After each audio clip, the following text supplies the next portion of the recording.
Red flag at Pocono for Kyle Larson's spin, wondering if that might have been aided and abetted by some liquid on the track. Now, what these track workers are doing, they are blocking a couple of gaps down there in the wall because there's a fox den somewhere out here. And during Xfinity qualifying, a baby fox hopped out onto the track to get a look around. I thought it was either the Carfax Fox or Tricky, the track mascot for the Tricky Triangle. And there he is. He saw that and he said, "I'm going to go and see who this guy is." He went to go find his fire suit. He's tricky. He likes to hide. Meanwhile, back at the track. Speaking of transmissions, Larry. Yeah, transmissions, they have come a long way, Mike Joy. I mean, they're so durable in these Cup cars. Let's go to our Ford cutaway car, and let's look at the exterior transmission. You know, you don't see shift levers. Of course, we're looking at the right side. They're not down the side of the transmission. This is up here on the top side. Now, let's go inside our Ford cutaway transmission, and we talk about straight cut gears. Why these things are so durable. There's no synchronizer rings in here, and the gears are straight cut. That's how they're so durable, and they can shift these transmissions basically without using a clutch, just doing it with RPM. Very cool. Straight cut gears, more efficient transfer of power. Beveled gears are quieter, like in your road car. Yeah, those things whine. If they talk about cars, mate, you come up on that car and wear you out. Wear you out. What's? Oh, there he is.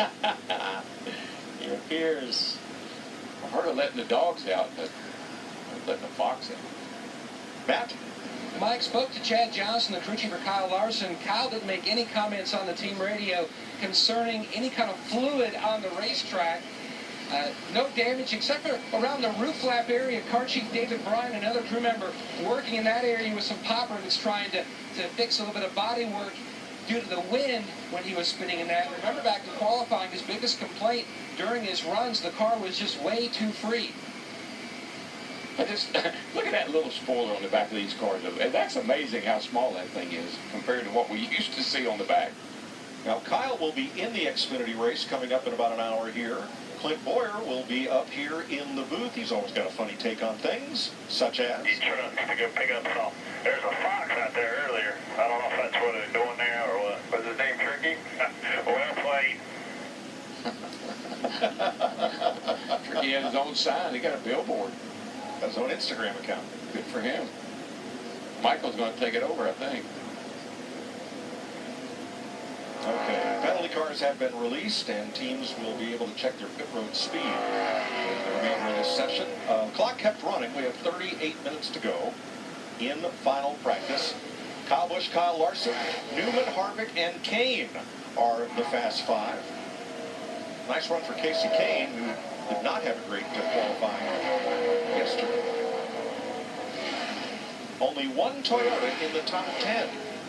5 Fords and 4 Chevrolets in the early going here. He's a two-time winner here. He's won a couple of poles here. It's been a pretty good racetrack for Casey Kane.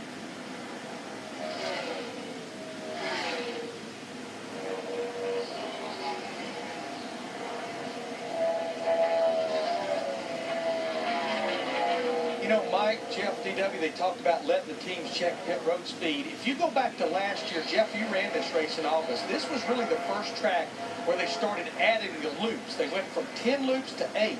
But if you look at our last 10 races here, 61 pit road speeding penalties, including 6 a year ago and 8 in that August race. Pit road speed is a wide pit road, but it's 55 miles per hour, so very fast. They give you up almost to 60.